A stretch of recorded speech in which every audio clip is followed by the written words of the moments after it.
दोस्तों, अजमेर शरीफ भारत का बहुत ही इम्पोर्टेंट इस्लामिक तीर्थ स्थल और पर्यटन स्थल भी है, जहां पर विश्व के बहुत सारे लोग आते हैं और चादर चढ़ाते हैं। लोगों का मानना है कि यहां आने से लोगों की ख्वाहिशें या मन्नत पूरी हो जाती है। जी हाँ दोस्तों, आज हम अजमेर शरीफ के बारे में बात करेंगे और साथ में ये जानेंगे कि अजमेर शरीफ जो अपने वक्त में एक सबसे बड़ा मंदिर हुआ करता था, वो एक फकीर की दरगाह कैसे बन गया। ये बात 10वीं सदी की है और अजमेर में उस वक्त मंदिर हुआ करता था जो अजमेर का सबसे बड़ा मंदिर था, और वो मंदिर सिर्फ राजाओं और रानियों के पूजा पाठ के लिए खास खुला करता था। मंदिर के साथ ही एक तालाब था जिसका नाम अना सागर था। हिंदू उस तालाब के पानी को बहुत ही पुण्य और बरकत वाला माना करते थे। ये उनकी आस्था थी कि जो उस तालाब का पानी पी लेगा उसके सारे गुनाह खत्म हो जाएंगे।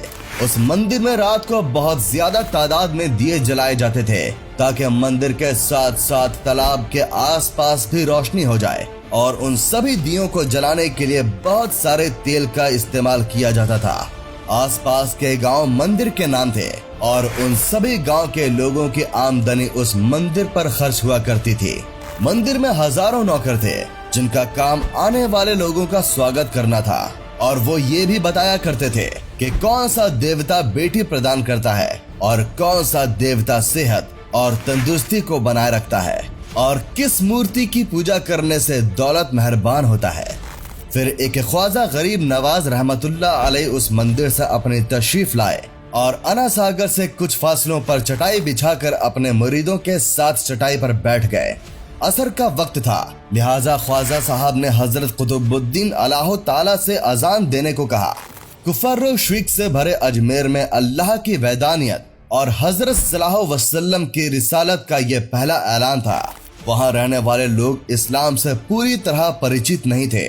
अजान की आवाज सुनकर वो हैरान हुए। अपने घरों से निकलकर सब मुसाफिरों को देखने लगे और अना सागर के पास भीड़ लगा ली। उन मुसाफिरों ने अना सागर के पानी से वजू किया और नमाज पढ़ना शुरू कर दिया। सब हिंदू हैरान रह गए। वो सोच रहे थे कि भगवान तो मंदिर के अंदर है, तो ये लोग पास में खड़े होकर कौन से भगवान को सजदा कर रहे हैं। शाम हुई तो राजा के ऊंट जो दिन में चरने के लिए गए थे वो अपने चरवाहों के साथ वापस आने लगे।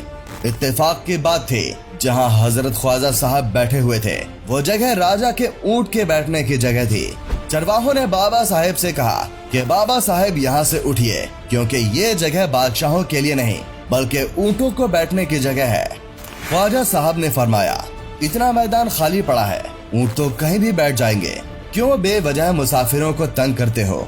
वो लोग नहीं माने और छोटी सी बात को मसला बनाकर इधर उधर करने लगे और ख्वाजा साहब से बदतमीजी करने लगे, और उन लोगों ने बहुत बदतमीजी से कहा कि ये राजा के ऊँटों के बैठने की जगह है और इधर सिर्फ ऊँट ही बैठेंगे, तुम लोग कहीं और जाकर अपना मसला उछालो। आखिरकार ख्वाजा साहब ने उठते ही हजरत कुतुबुद्दीन से फरमाया, उठो कुतुबुद्दीन, ये कह रहे हैं कि ये जगह ऊँटों को बैठने की जगह है, तो चलो मैं कहता हूँ कि यहाँ सिर्फ ऊँट ही बैठेंगे। ये कहकर ख्वाजा साहब ने अपने साथियों समेत वहाँ से उठ गए, और अगली सुबह जब ऊँटों को चराई के लिए ले जाने का वक्त आया तो चरवाहों ने ऊँटों को उठाना चाहा, तो उन्हें पता चला कि ऊँट तो उठने के काबिल ही नहीं है। उन्होंने ऊँटों को मार मार कर जबरदस्ती उठाना चाहा, लेकिन वो ऊँट बैठे ही रहे। चरवाहे परेशान हो गए कि जो ऊँट उनके एक इशारे पर उठ खड़े होते थे, आज वो क्यों नहीं उठ रहे हैं। आखिर उन्हें याद आया कि उस मुसाफिर फकीर ने कहा था कि चलो अब यहाँ ऊँट ही बैठे रहेंगे। लोग इकट्ठा होना शुरू हो गए। कोई कह रहा था कि फकीर कोई बड़ा जादूगर है, किसी को ख्याल आया कि वो कोई भगवान का नया अवतार है। बात राजा पृथ्वीराज चौहान तक जा पहुंची कि एक मुसाफिर ने राजा के ऊँटों पर जादू कर दिया है। राजा ने हजरत ख्वाजा चिश्ती को पैगाम भेजा कि तुम कैसे फकीर हो जो बेजुबानों को बांध कर रखा है, ये बेचारे भूख और प्यास से मर जाएंगे, इसीलिए मेहरबानी करके अपना जादू वापस ले लो। ख्वाजा साहब ने फरमाया कि हम मुसलमान हैं और मुसलमान बद्दुआ नहीं करते और ना जादू करते हैं। जाओ, तुम्हारे ऊँट जिसके हुक्म से बैठे थे उसी के हुक्म से खड़े हो जाएंगे। जब चरवाहों ने फिर ऊँटों को उठाया तो पहली ही बार में ऊँट खड़े हो गए। गैर मुस्लिमों की दिलचस्पी भी मुसाफिरों में बढ़ने लगी। अब 5 वक्त की अजान होने लगी और नमाज भी अदा की जाने लगी। आखिरकार राजा तक ये बात पहुंच गई। उसको शिकायत की गई कि राजा साहब जो फकीर आए हुए हैं सब के सब मुसलमान हैं, 5 वक्त अजान देते हैं और पवित्र तालाब को हाथ मुंह धोकर गंदा करते हैं और हमारे धर्म के खिलाफ बातें भी करते हैं और कहते हैं कि ये मूर्तियां पूजने के काबिल नहीं है, ये तो महज पत्थर हैं। और आखिरकार राजा पृथ्वीराज चौहान ने मुसाफिरों को पैगाम भेजकर उन्हें अपने राज्य से उन्हें जाने को कहा। ख्वाजा साहब ने फरमाया, और भी तो लोग आते हैं, सिर्फ हमारे ही पानी लेने से आखिरकार क्या फर्क पड़ जाएगा। राजा कहने लगा, वो सब लोग हमारे धर्म के लोग हैं और तुम दूसरे मजहब के लोग हो। आइंदा तुम लोगों ने अगर तालाब को गंदा किया तो हम सजा भी देंगे। ख्वाजा साहब ने हजरत कुतुबुद्दीन से फरमाया कि कुतुबुद्दीन, शायद ये लोग हमारे दोबारा पानी लेने पर फसाद खड़ा करेंगे। और उन्होंने बोला, जाओ थोड़ा सा पानी ले आओ। हजरत ख्वाजा कुतुबुद्दीन ने राजा से फरमाया कि हम प्याला भर लेते हैं। पहले तो राजा ने उन्हें प्याला भरने से भी इनकार कर दिया, लेकिन फिर बाद में जाकर वो लोग इस शर्त पर मान गए कि तुम्हारे जिस्म तालाब के पानी से न छुए तो हम ये प्याला तुमको भरने देंगे। ख्वाजा साहब खुद सीढ़ियों पर जा बैठे और अपने प्याले को पानी में डुबो दिया। जब वो प्याला भर गया तो ख्वाजा साहब ने ऊपर खींच लिया और जैसे ही प्याला पानी के तालाब से बाहर आया, तालाब का पूरा पानी सूख गया और चारों तरफ रेत उड़ने लगे और ऐसा लग रहा था जैसे पूरा तालाब ही एक छोटे से प्याले में बंद हो गया हो। अना सागर के सूखते ही पूरे अजमेर में कोहराम मच गया। गली गली में लोग चीखने लगे। पूरे राज्य में ये बात फैल गई कि मुसाफिर ने जादू से पूरे तालाब को रेगिस्तान बना दिया। ये सब देख पृथ्वीराज चौहान बहुत परेशान हुआ। उसने अपने सभी मंत्रियों को बुलाया और कहा कि मुसाफिर या तो जादूगर है या तो कोई कामिल फकीर है।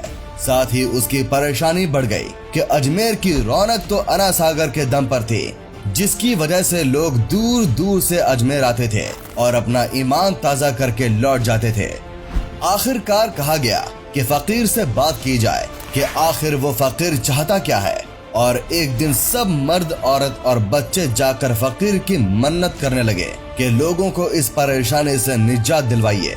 और लोगों ने भी ये कहा कि तुम भी उसी तालाब में वजू कर लिया करना, पर हमें हमारा अना सागर लौटा दो। और ख्वाजा ने अपने एक मुसाफिर से कहा कि जाओ और वापस से प्याली वाली पानी तालाब में डाल दो। जैसे ही वो प्याला तालाब में डाला गया, अना सागर के नीचे से पानी उछल उछल कर ऊपर आ गया। और ये बात बहुत सारे इम्पोर्टेंट बुक में दर्ज है। ख्वाजा का प्रभाव बढ़ता जा रहा था। लोग राजा की बात न मान के अब ख्वाजा की बात मानने लगे थे। तब राजा ने मंदिर के बड़े पंडित रामदेव को बुलवाया और ख्वाजा को शिकस्त देकर राज्य से निकालने की बात कही। रामदेव उस समय के जाने माने पंडित थे, जिसकी जादूगरी के चर्चे एक ही राज्य नहीं बल्कि कई सारे राज्यों में थी। और उन्होंने पृथ्वीराज को यकीन दिलाया कि जल्द ही राजा कोई अच्छा खबर सुनेगा। और अहंकार की वजह से रामदेव ख्वाजा से हार गए। दोस्तों, सदियां बीत गई हैं, लेकिन आज भी ख्वाजा का डंका जोरों शोरों से बज रहा है। और इसी वजह से ख्वाजा के दरगाह पर लोग दूर दूर से अपनी विनती लेकर आते हैं और ख्वाजा साहब उसे पूरा भी करते हैं। दोस्तों, ऐसे ही ताजा तरीन फैक्ट्स को जानने के लिए हमारे चैनल को सब्सक्राइब करें और वीडियो को लाइक करें।